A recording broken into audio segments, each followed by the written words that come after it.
The movie really is amazing. My girls were completely engrossed by it when we were watching it, because it really does make you feel like you're inside this 11-year-old girl. In a profoundly wholesome way. Alright, that was the one and only joke for this video. Let's get serious. Pixar is an animation studio that needs no introduction. While they haven't been making bangers consistently like back in the day, there are still some films to appreciate. But from 1995 to 2010, they were making not just the best animated movies of all time, but some of the best in cinema. If you were to tell me your favorite Pixar movie was Toy Story, Incredibles, WALL-E, Ratatouille, Up, even Bug's Life, I wouldn't argue with you, because these films from this era of Pixar are masterful. But after Toy Story 3 is when things got a little, But a certain special movie came out that caused people to think, damn, maybe Pixar can still make bangers. That movie is Inside Out. Inside Out is my personal all-time favorite Pixar movie. Inside Out follows Riley, a young girl who has moved to a new state with her family. She is guided through her life by 5 emotions in her head: joy, sadness, anger, disgust, and fear. Pixar has made some pretty original ideas with their movies, but this one not only feels the most original, but also the most creative. Where else is there a movie or show where you have emotions control who you are in a literal sense? For the purpose of my point, let's pretend that Herman's head doesn't exist. If you could look inside Herman's head, you'd see his lust. Yes! We are holding a woman! Inside Herman's head. Inside Out's animation proves that Pixar knows what they are doing in this field, but what I really want to touch on is the brilliant character design, specifically the emotions themselves. Yes, everything from the environment inside and outside of Riley's mind look realistic as always. I mean, it's Pixar after all, but the designs of our 5 emotions are genius. Joy kind of has a star-shaped feel to her, and she's the only one of the emotions who has these little glow sparks coming off her to match her vibrant personality. She also has no shadow like the other emotions. Sadness is shaped like a teardrop, anger is brick-shaped, disgust looks like broccoli, and that type of food disgusts me, so it's fitting, and fear is tall and thin like a nerve. The world of Inside Out is my favorite of Pixar's lineup. Monsters Inc. is a close second though, but I really love how whimsical yet grounded this movie is. In grounded terms, we got Riley on the outside world. It all feels realistic in its depiction of San Francisco as she journeys through this new place. Everything just feels unapologetically realistic. Pixar has delved into realistic settings before, but there were toys walking, rats controlling humans, soul-switching bodies, and much more.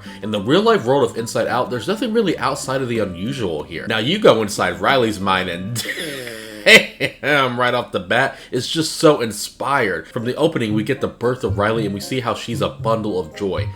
Riley. Look at you. Aren't you a little bundle of joy? That is when joy enters the spotlight. But of course, if you've seen any newborn baby, they'll start to cry.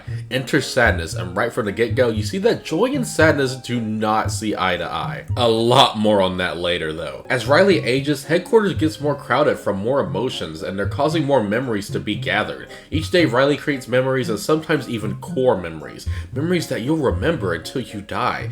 This is so ingenious, but not every memory is going to be remembered by a person, and those faded memories go into the wasteland at the bottom of Riley's mind. Headquarters isn't the only place in Riley's head though. We have these islands that represent Riley's personality: hockey, friendship, goofball, family, and honesty island. Again, this is just too clever. You get to see how Riley's dreams are made. She has a childhood imaginary friend she's forgotten just roaming around. These blobs just send up catchy songs you can't get out of your head to mess with you.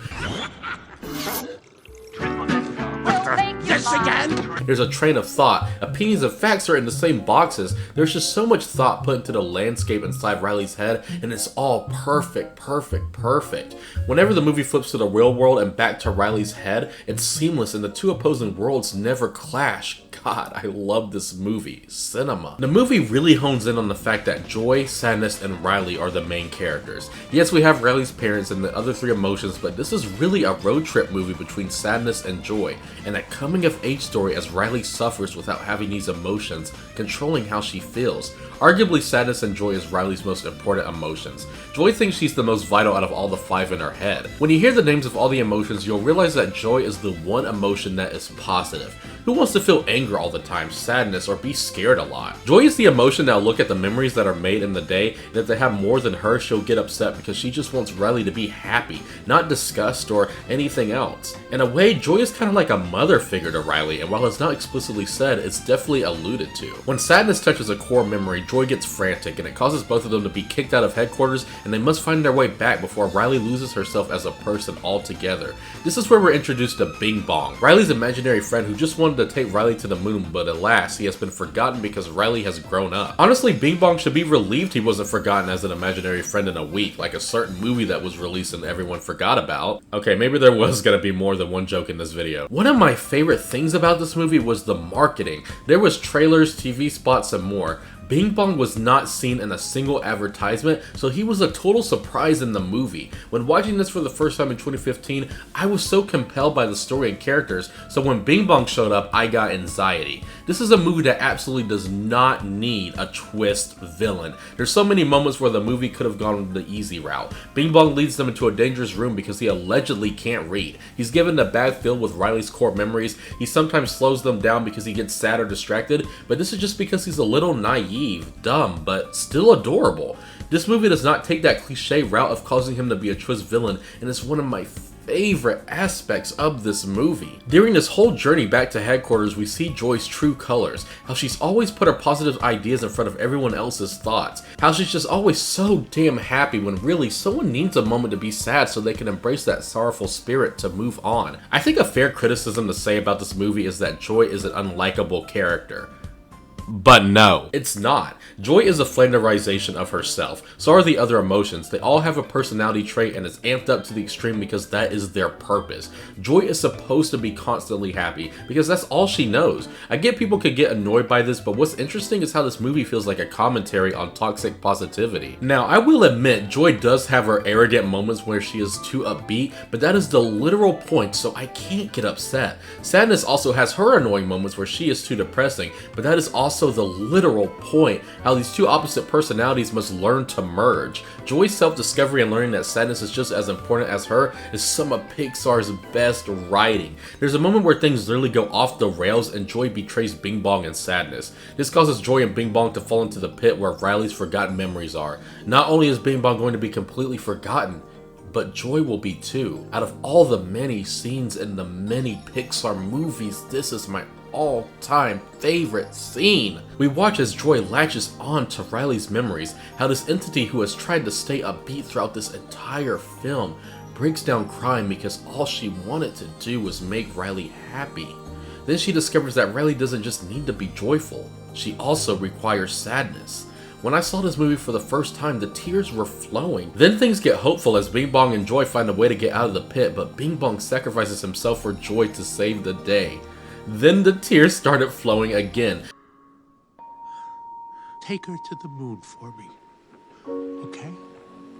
The fact that Pixar pulled two tearful moments in less than 4 minutes from each other is a testament to how outstanding they are with their rich, perfectly timed emotional scenes. Joy and sadness find a way to headquarters, and at this point of the movie, Riley can't feel any emotion. She is determined to run away to make more happy memories in her old town. She's completely empty. One detail I love is how Riley starts the film wearing these bright clothes, and by the end the camera is shaky and she's wearing dark clothes to symbolize that this bundle of joy has lost all empathy and things are truly going off track. Riley comes to her senses and runs back home to her family who has been worried sick, and Joy hands the memories of sadness, turning them from bright yellow to a light blue. Riley breaks down in front of her parents explaining how she misses her old life. Joy, who was so against Riley being sad, watches as she confides in herself that this is what Riley needs. That the other emotions are equally as important as her. Despite her character spiraling, Riley is comforted by her parents. They are all tearful as they hug on the floor. Riley, with tears in her eyes, lets out a breath of relief and a smile in the arms of her parents.